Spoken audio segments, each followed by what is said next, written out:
So some things repeat themselves. Every invention, every discovery usually creates new inequality. As a historian, I can raise a warning that it's very unlikely that the new powers of artificial intelligence will be shared equally between all the countries in the world. It's much more likely that some countries will lead this new revolution. They will be able to dominate and conquer and exploit all the others in an even more extreme way. So some things repeat themselves, but other things are really different. I would say that maybe the most important difference is that in the past, almost all the inventions and discoveries, they gave people control of the world outside. We learned how to control the other animals, the forests, the rivers, but we never gained much power over the world inside us. And this is the big change that will happen in the 21st century. Powers we are gaining is power over the internal world, to re-engineer and manufacture bodies and brains and minds. I think Earth will be dominated by entities which are more different from us than we are different from Neanderthals or from chimpanzees. Do you feel that maybe sometimes you underestimated the human spirit? I mean, from late 19th century, maybe from Freud, they tried to explore your psychology. And also Virginia Woolf said the human spirit changed totally. But really change? You are right. We know very little about the mind and about the spirit or the psychology of humans. It won't prevent us from gaining immense manipulative powers over ourselves. And this is one of the dangers. We had control, we had power to manipulate the world outside. We didn't understand the ecological system. And the same thing may happen with the world inside. We are far from understanding the human spirit or the human mind. And the result may be that we will face a mental collapse, similar to the ecological collapse we are seeing now. I think we are facing the danger of the distractions. Maybe human spirit is much more adaptive than we think and we imagine. It is very adaptive. That's certainly true. And we see it here that we still have the Stone Age bodies and Stone Age brains, and here we are flying in airplanes and then living in big cities and so forth. So we have an amazing ability to adapt. But what we see is a process of domestication of humans. We adapt the abilities that the economic system needs from us, the political system needs from us, but we neglect many other potential abilities that are deteriorating. This is what happened to the other domesticated animals. We created cows that produce enormous amounts of milk, but otherwise they are far less capable than wild cattle. Now, what the economic system needs from us is to constantly connect to the communication system. And all the new technologies, what they are doing is drawing us out of our body, disconnecting us from our senses, from our body, and connecting us instead to cyberspace. If you don't feel at home in your body, you will never feel at home in the world. My impression is that the number one cause for the feeling of alienation and stress, which has huge economic advantages, but the mental price is very, very big. As a historian, most of the insights you gain by looking at how things changed in the past. But then once you understand the mechanism of change, you can use this understanding to try and say something about the future. How do you evaluate your own visionary capability? I hope they are good. I think history is really the study of change. Historians, their speciality is to study how things change in the world. I mean, it's so funny or very paradoxical. You're trained as a historian, but people ask you like you are a prophet about future. So how do you think about it? Now, of course, and I try to clarify it, but people don't always want to listen. I try to clarify it that I'm not a prophet. I'm not making predictions. Nobody knows what the world would be like in 30 or 50 years. It's impossible. Now, many people read your books because they want to survive in the future. Yes. It's become a new social Darwinism.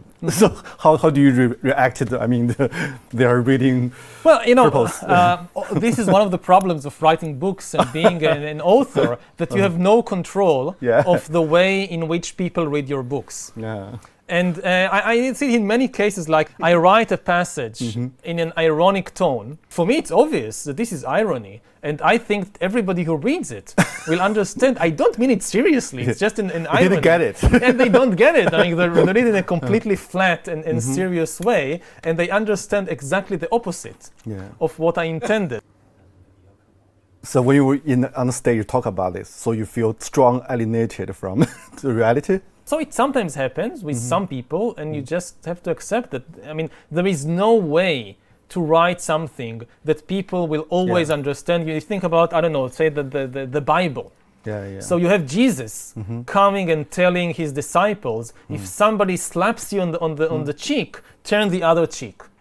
And you should have only love for all people. And somehow people read this and they burn heretics and they start religious wars. I mean, how, if it's possible to get from Jesus to religious wars, then people can just, do with texts almost anything they like. Okay.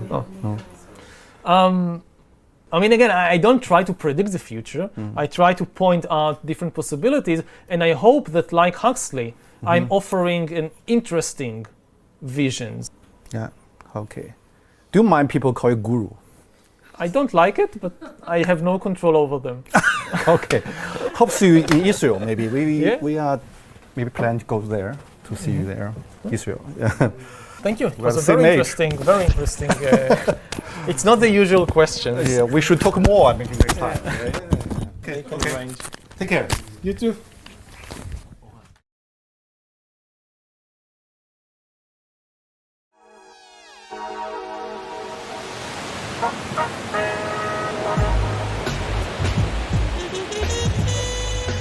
比起所受的中世纪历史训练，赫拉利更像一个将前沿科技与宗教预言相结合的现代古儒。想要理解他的学说与精神世界，最好来到他生长的地方。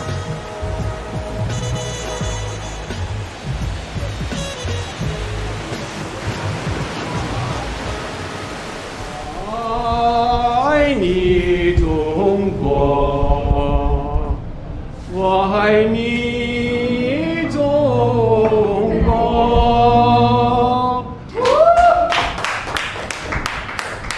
哇，好动人呐！哇，好感动。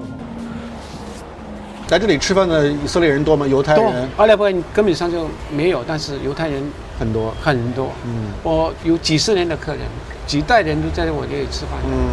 当时79年来说，这里危险吗？这里问题多吗？以色列一直都有问题。到今天为止，昨天为止都有问题。这个阿拉伯世界的冲突，几次以色列的战争我都在这里。1982年的打黎巴嫩。对。那个时候打黎巴嫩的时候，很多人，美国来的，其他国家来的犹太人，他们在街上里被等，以后就有车子把他们送走，送到前线去。我问他们我自己愿意来的。这边也有自杀性爆炸嘛？很多，这个我亲眼看到的。在哪里？什么样子？这里39号。39号。这旁边那里。晚上也是爆炸了，他2个公交车啊。他等那个公交车到站的时候，这个公交车到站，那个恐怖事件一爆，2个公交车的人死伤很多人。他爆了以后，还有第2个人看到你们很多人在这里，第2个人进来爆了。什么时候爆炸最严重啊？一直都有。我们都已经怕。现在是少一些了，是吧？没有了，根本上没有。现在没有了，它就因为建那个墙，是不是？是，很有效，是吧？有效。但是巴勒斯坦人就很愤怒嘛，建这个墙，把人与人之间都分开了。以前有圣经记载的时候是犹太人的地方，后来犹太人2000多年的时候，他们这人就散掉了，逃到全世界的地方去了。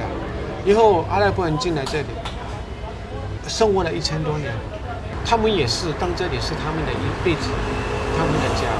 所以我觉得应该有和平的一点，大家都应该互相体谅一下。大家互相残杀都不是一个好的解决方法。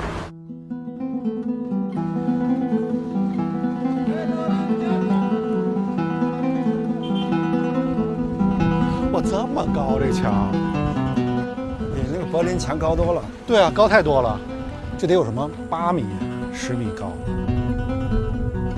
耶路撒冷是一座有着3000年历史的古城，也是犹太教、基督教、伊斯兰教的发源地。有一个小平台，你望出去，居然可以看到2个宗教的地标性建筑物，一个呢是西墙，一个呢是金顶。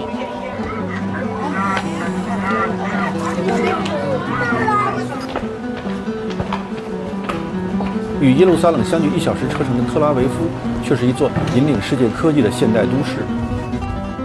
我相约赫拉利在这儿再次见面，我很好奇，如此复杂的环境对他的影响是什么。Hi, see you again. Hello. Hi, see you again. See you again. Hey, how are you? Hi, Nice to meet you. So where to go? We need the car. Yeah, we are ready. Yeah, please.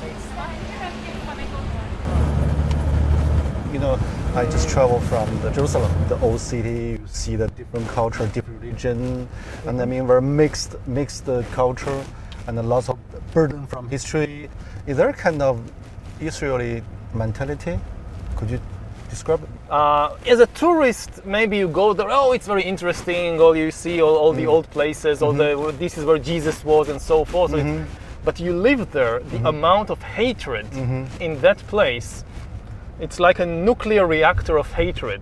You know, religion can be a wonderful thing, but when you live in Jerusalem, you realize that it can be a terrible thing. Yeah. How much hatred and anger. Ideally, a temple or a religious place is a place where you go in order to experience peace and harmony. If you go to a temple and you experience hatred and anger, then this is a dysfunctional temple. It's not working, you know. It's like going to a hospital and getting back even more sick. So Jerusalem for me is a dysfunctional temple.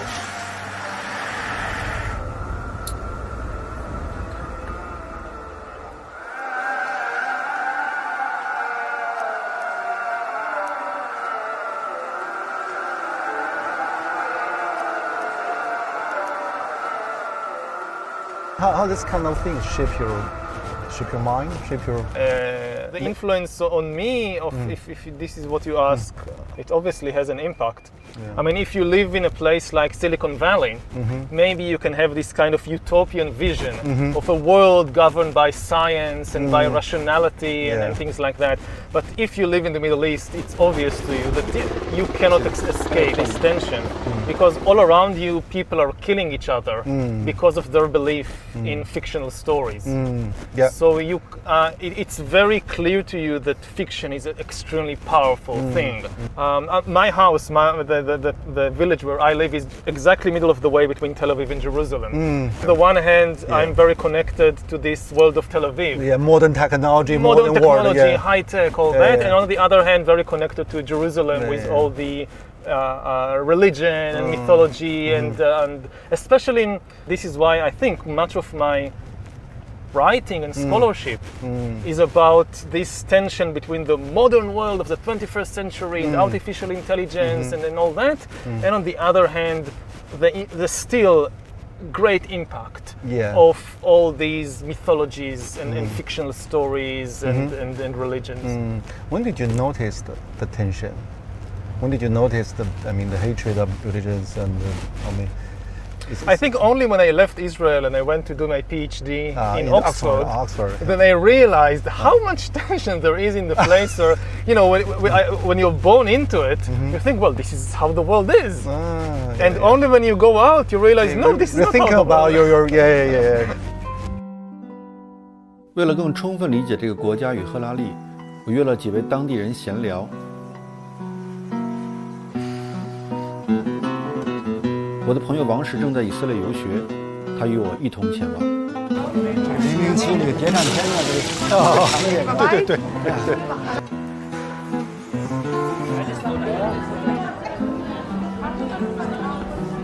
第一位是阿拉伯律师。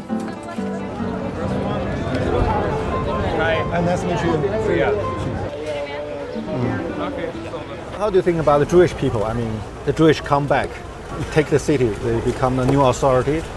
Is understanding or for you not? For me, I don't have a problem with the religion about the Jews. And they was living here before the occupation, and we have places that they are neighbors of the Arabs, and they don't have any problem with the Palestinian here before the occupation. When they kick them out from Europe and receive them, and later they are get of this country. But after, it's became the problem. When I talk with the Israelis, most of the people, they have this stereotype. We really feel that. When they talking with me, are you a real Arab? Yeah, I am Arab. Are you born here? Yes, I am born here. You know, here, the thing that it's helped me to live here in Jerusalem, it's how I look. According to the stereotype of the Israelis, I'm not look like the local people. The local people have to be dark-skinned, not handsome person,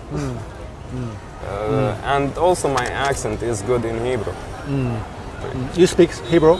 Yeah, of course, because I'm a lawyer. And in a good accent. So what's your nationality? Nationality, I don't have any nationality of any country.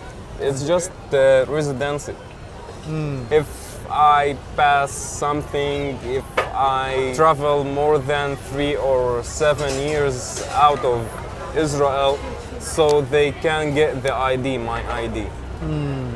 It's mean they can kick me out anytime.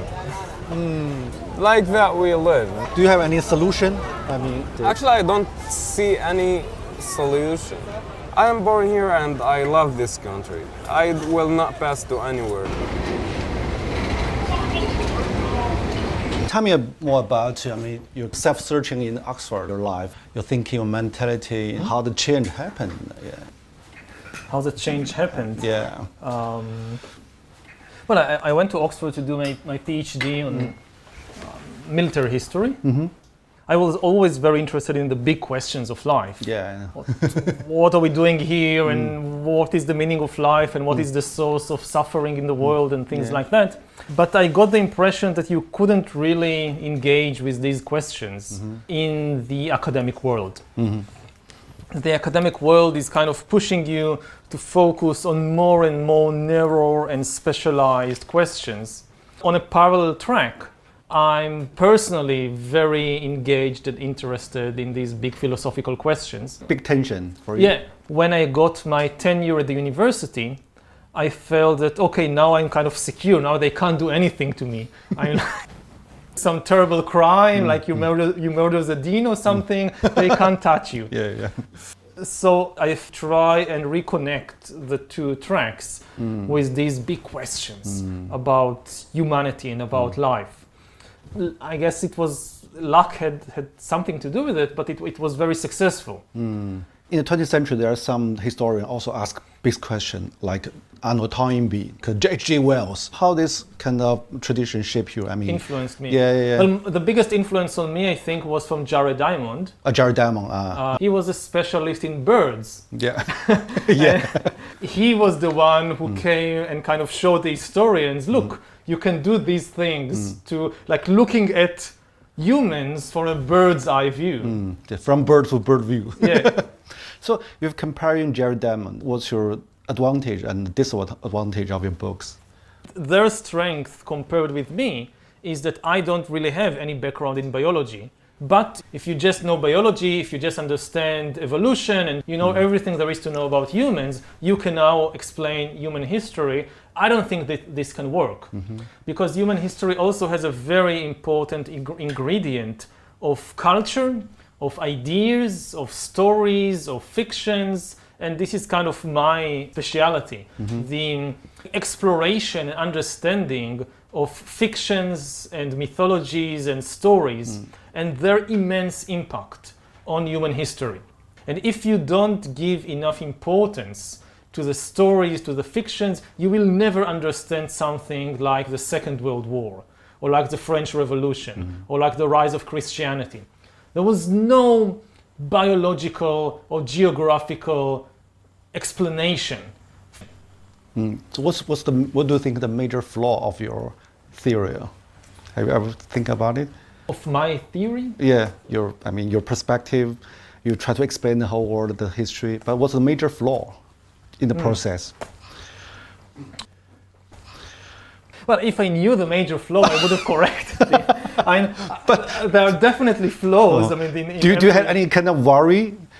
Maybe I speak so much about the change, the process, but actually I don't understand very well. Do you have any kind of concern? There are many areas. Because your tongue in the books is so confident. So, yes. Yeah. There are many areas that I talk about and I have no first-hand experience. I just rely on what the experts in the field say and I believe them. And I have no ability to kind of verify for myself that what I'm saying is true. I just believe them. So it's only second-hand knowledge. I read articles and books about artificial intelligence and what are the principles behind the program, behind the machine learning. So I trust that they are right. I hope that they are not kind of making this colossal mistake and leading the entire world after them. So in your book, you also mention about the global meaning crisis, actually. People don't know who they are and they lost identity. So how to cope with it from your point of view? How to deal with the phenomenon? We can't come back. We can't go back. We can't go back. This should be very clear. Yeah, the we road must create back. new. Yeah, what's new? What's the new meaning? I think that always the key is to get to know ourselves better. When people ask what is the meaning of life, they usually expect to be told some story about the universe, which gives them some role to play. You have the Jewish story, the Christian story, the national story, but all these stories are false because the universe doesn't work as a story. It exists today in the world. Not Israel, not Japan, not Greece, not Egypt. None of them existed 5,000 years ago. Humans coming out of Africa, the first art, cave art, the farming, the invention of farming, of agriculture, the invention of writing, of money, the first cities, all these things happened long before any of the nations that today exist appeared. So none of them offers you an eternal truth. And I think that what the real answer to this search for meaning is leave all these stories aside. And the key thing is to really understand the reality about yourself.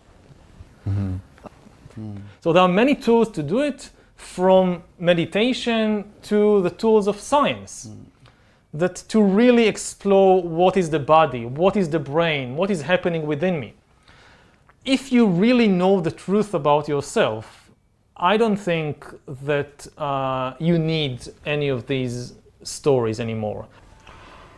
So you say you must create your own story. No, you don't create your own story. You search for the truth about the reality about yourself. But you said the whole history is about story, but how to see the reality. But people never live in the kind of true reality, mostly fictional. Yes, as I said, in order to live in society, in order to have a functioning social order, you must have all these kinds of stories. They're useful as tools. You cannot build societies without a story in which people believe. But it's the same in the case of entire nations and religions. You can't organize millions of people together if they don't agree on some common story and common laws. So we need these things. But they are just tools. They are not the ultimate reality. If you mistake these imaginary stories for the ultimate reality, then you will never know the truth about yourself, and you will start usually sacrificing people for the sake of imaginary story, like what is happening in the Middle East all the times. 它算一种启蒙啊，让你想这些问题 AI 是没问题，但是大部分情况下大家不会真的想嘛，大家只是盲从某种新的说法而已，新的流行而已，它不是催促你更复杂性的思考，或者说要面对自己的很多问题，它更像是一种抚慰剂的方式。启蒙还是要很多自我发现的觉醒。你看那个乌鸦在上面，下面卧虎藏龙，哇，好漂亮！你从建筑形上显然它是有点博采众长，就有点和像他要把其他的宗教大同是吧？完全大同在这里。